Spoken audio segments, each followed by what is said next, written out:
Hello and welcome to my presentation for the State of Maryland Security Analysis and Findings. This is Mark Roeder. On today's agenda, we've got the introduction, the impact of legislation, applicable information security standards, key findings, summary, and then the reference page. On the introduction, the State of Maryland has many different agencies. Overall, there is no CIO or CISO. Instead, there is a Secretary of Information Technology that appoints these positions to the different agencies that operate under the state. The state's Information Security Policy, or ISP, has a basic framework or guidelines that each agency is to follow, but is not overly detailed as to what controls are in place or who is in what position or any of their responsibilities. The ISP briefly describes topics and guidelines and gives definitions and best practices, but does not usually go as far as telling the public what is required or what is actually in place to help in the different fields. The ISP does point to more specific policies that are in place when necessary, such as the remote user policy and password policy. The impact of legislation. State of Maryland's information security policies relies heavily on NIST's best practices for their topics and definitions. Executive Order 13636 forced the NIST to create a set of rules for government agencies to follow, known best as the 800 series. But it really is a gray area as to whether or not these are forced to be applied to state level governments. It's usually just for federal government agencies. Maryland did not do as well when defining their roles and responsibilities, and they did not follow the FISMA guidelines. Since they're applying this to different size agencies, they really couldn't guarantee that all roles and responsibilities would be same across the board. So different size agencies may or may not have different positions. Though the state relies heavily on the NIST guidelines to create their disaster recovery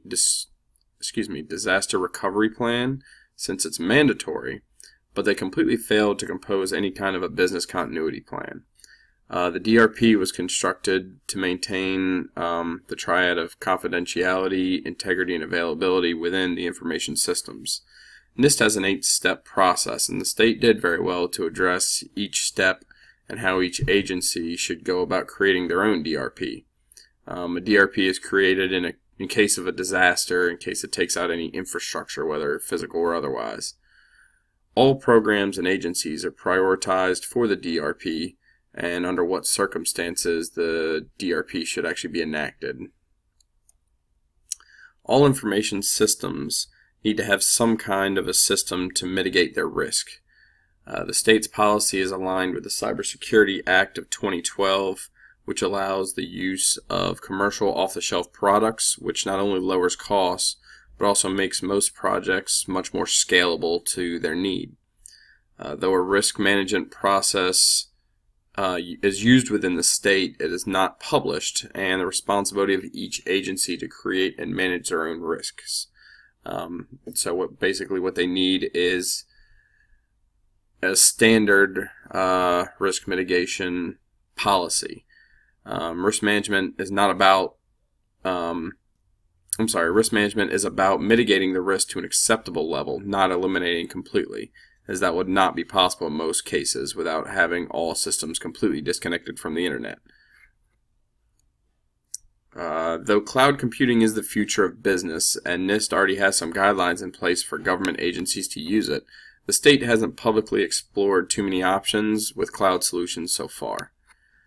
The ISP is based on a number of government documentation and guidance, which includes Executive Order 13636, the NIST 800 series, FISMA regulations, and then FIPS 199 and 200.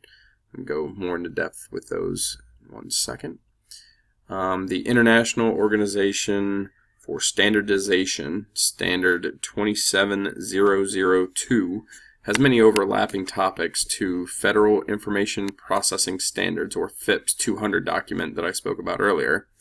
And it's an international standard as opposed to FIPS is within the United States.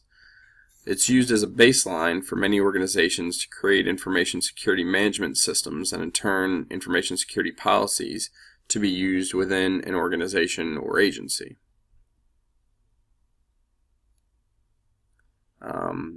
FIPS 200 was created by the National Institute for Standards and Technology as a government standard stating the minimum security requirements necessary for government information.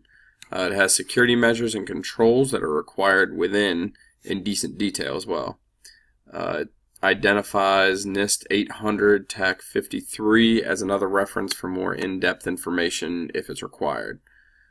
This standard is required of any information system that contains, stores, or even transfers any government information. National Institute for Standards and Technology, or NIST, Document 800 TAC 53 is a more detailed and in-depth version of FIPS 200. It describes precisely how to meet all of the security requirements put into place by the Federal Information Security Management Act, or FISMA Act of 2012. The state references NIST 800-53 in the ISP and is required to abide by these security measures and controls since they house so much government information. The state of Maryland does not do a very good job of having public records of access points for their system. There's no record of what forms are required or if there is a single universal form used by all agencies in the state.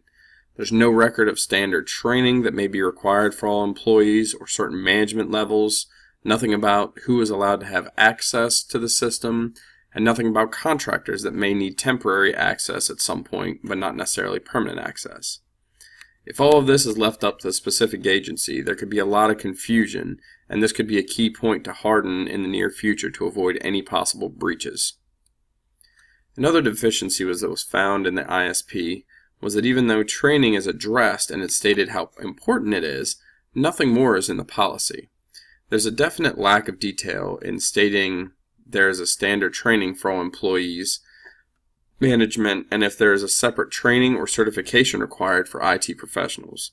Though it is assumed there is initial and annual training completed, it is not required by this policy and is unknown if it is ideally standard across all agencies or if it's dependent on those agencies themselves.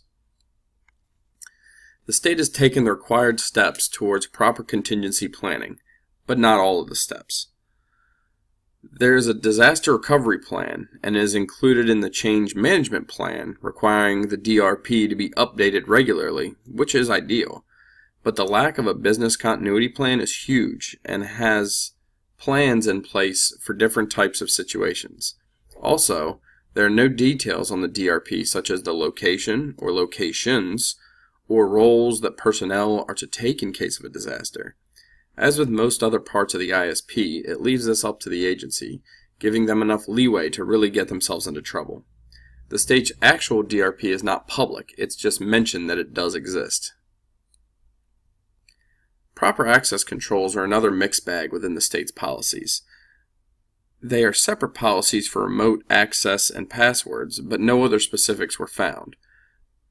Within the ISP, it states that any system left idle for 30 minutes will be automatically locked, which is a great control, but there really aren't any other specifics to be found.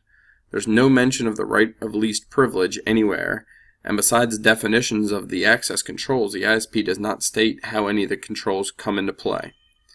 One can only assume that the controls are probably left up to the individual agency, leaving many vulnerabilities to be exposed if some are not as stringent as others.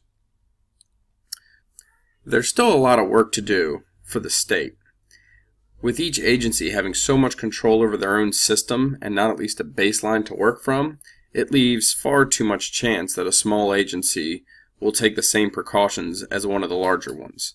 Since FSMA does not directly apply to the state, not all the regulations are completely abided by. There is a lot of standard documentation and training that does not seem to exist, or at least is not public information. The ISP is very vague and lacks actual controls that need to be put into place, and the only contingency plan is the DRP. There's no business continuity plan at all. They seem to be on the right path, but there's still a lot of work to be done to ensure a fully secure network. And these are some of the references that I went through.